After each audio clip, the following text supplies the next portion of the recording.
Hello, welcome to the Self Learning Platform by Dr. Sushma Singh. Today we start Unit 14 Political Violence with Revolution. Revolution is essentially a modern phenomenon because it wants to bring about a total transformation of society. Revolutions are marked by widespread violence, social unrest, and ideological commitment.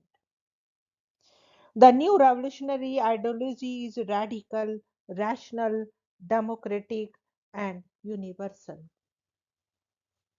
C. Johnson tried to understand revolution as a system imbalance. He is of the opinion that revolution takes place due to the development of social imbalances and systematic disequilibrium. These imbalances are caused because of the changes in the values of people. The changes may also occur because of the environment within which the social system is located. These changes must be particularly sudden and intense. He points out that the disequilibrium does not cause revolutions, as the systems can repair damage by taking corrective measures. He thinks that the first cause of revolution is power deflation. The process of power deflation takes place when the system fails to fulfill its obligations and it loses confidence and legitimacy. It has to use force to maintain law and order. Second cause is the inability of the legitimate leaders to effect synchronization to overcome power deflation. If they are unable to restore confidence, the ultimate loss of authority ensues, and the use of force by the state is no longer considered legitimate. As a result, the state cannot justify its monopoly over the use of force. There is a sudden break in the effectiveness of the armed forces and commencement of special operations against the rebels. The third theory of revolution is the Marxist theory, which believes in class warfare. According to the Marx, our known history is a history of class struggle between haves and have-nots, and the contradiction between them come in the open in the capitalist state of development. The capitalists exploit workers by extracting surplus value from their labor and cause widespread poverty and misery. As a result, class struggle between the capitalists and workers becomes intense. In this struggle, the state, as an instrument of class rule, supports the capitalist classes. The workers bring about a violent revolution. The purpose of the proletariat revolution is to overthrow the capitalist system and replace it with a socialist system. Establishment of the classless and stateless society is the ultimate goal of the socialist revolution.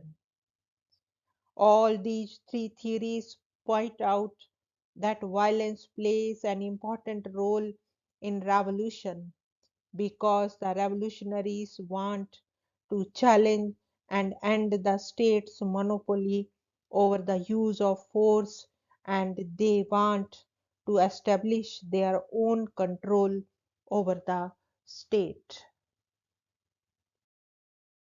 Now, the next topic is methods of overcoming political violence. In our preceding discussion, we have seen the nature and causes of political violence. In this part, we shall study methods of overcoming violence. The state uses three different methods to overcome violence, which are as follows: the remedial method of liberals, which believes in reforms; the method of force; and the method of carrot and stick policy. The first one is methods of reforms and remedies. The liberals and reformers are of the opinion that the political violence can be overcome by following necessary reforms in the social and political system. They argue that the political violence is a part of our social and political process, and it is built in the system as an antidote to the violence of the state.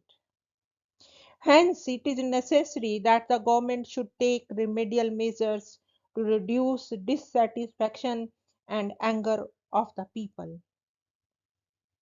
Social and economic grievances could be remedied by initiating basic reforms in social and economic fields. It includes giving equality of opportunity to the people, reducing the tax burden, equitable distribution of wealth, and removal of all disabilities imposed by the state and society. Just treatment to all sections of society is important. The liberals believe in the method of education, and they want to tell people that ultimately the of violence is irrational in the sense that it brought out the base element in man. Human beings have registered speculator achievement because they have learned to control violence. Man has developed a new set of rules to resolve the conflicts peacefully. The economic compulsions in national and international economy would convince people that they could gain more in peace than in war. Violence cannot resolve the basic problems of the society. Hence, the liberals want the people to learn the operation of constitutional machinery to resolve conflicts. They want minimum use of state violence to curb violence. They hold that the basic problems of society could only be resolved by consensus and contract.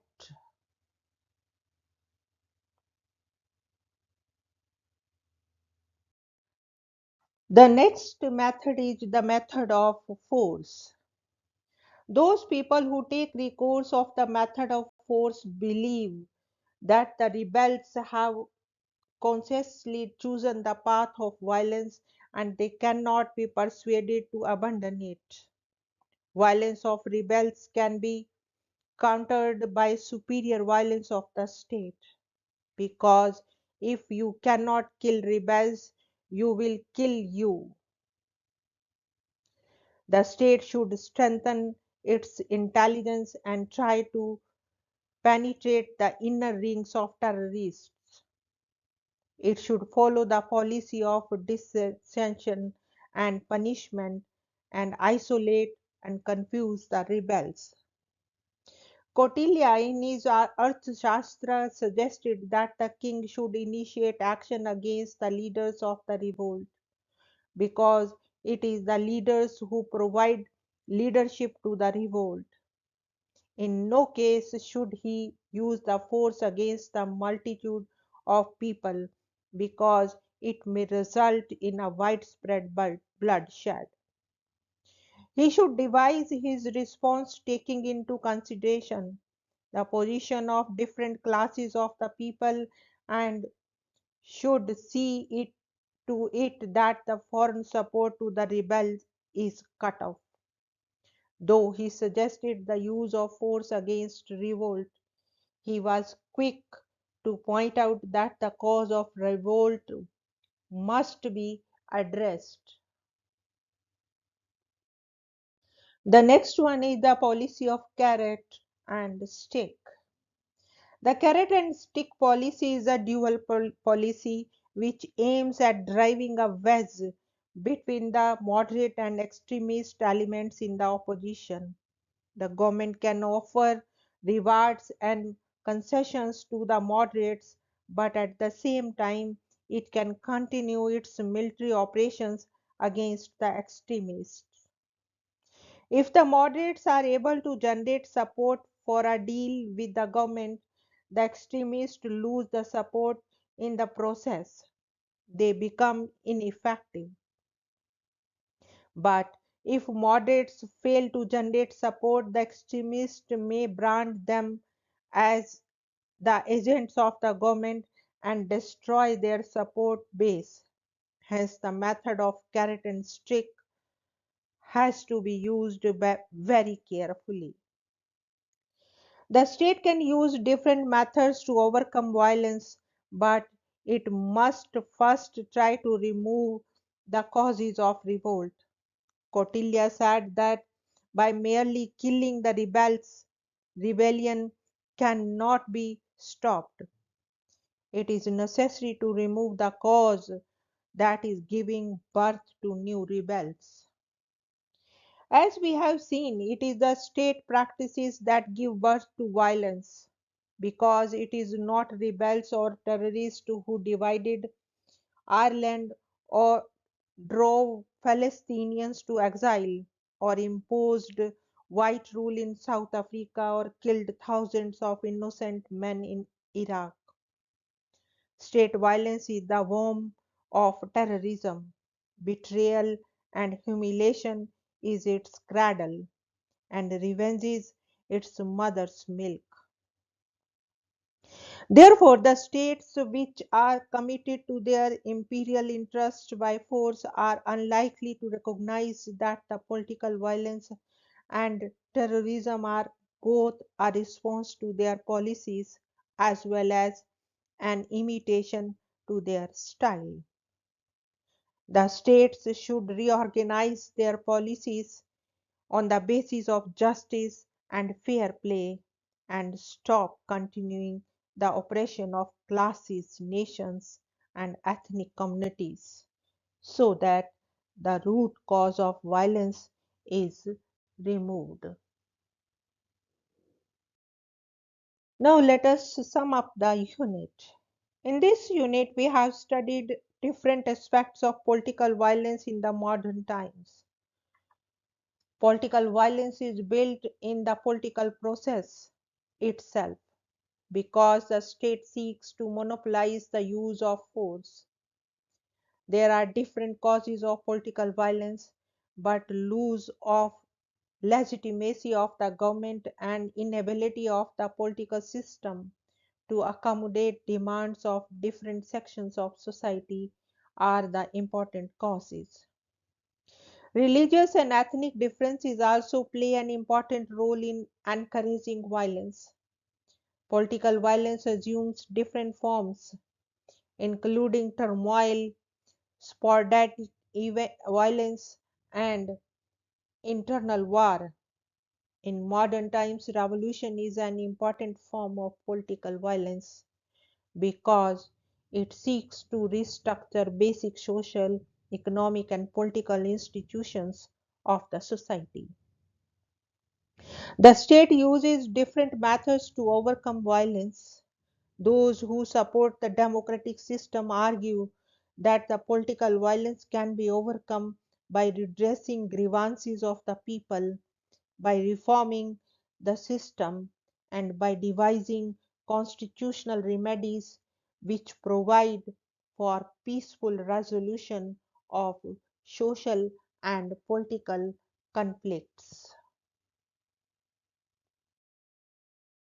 Here we want to wind up today's lecture. Thank you so much for your attention.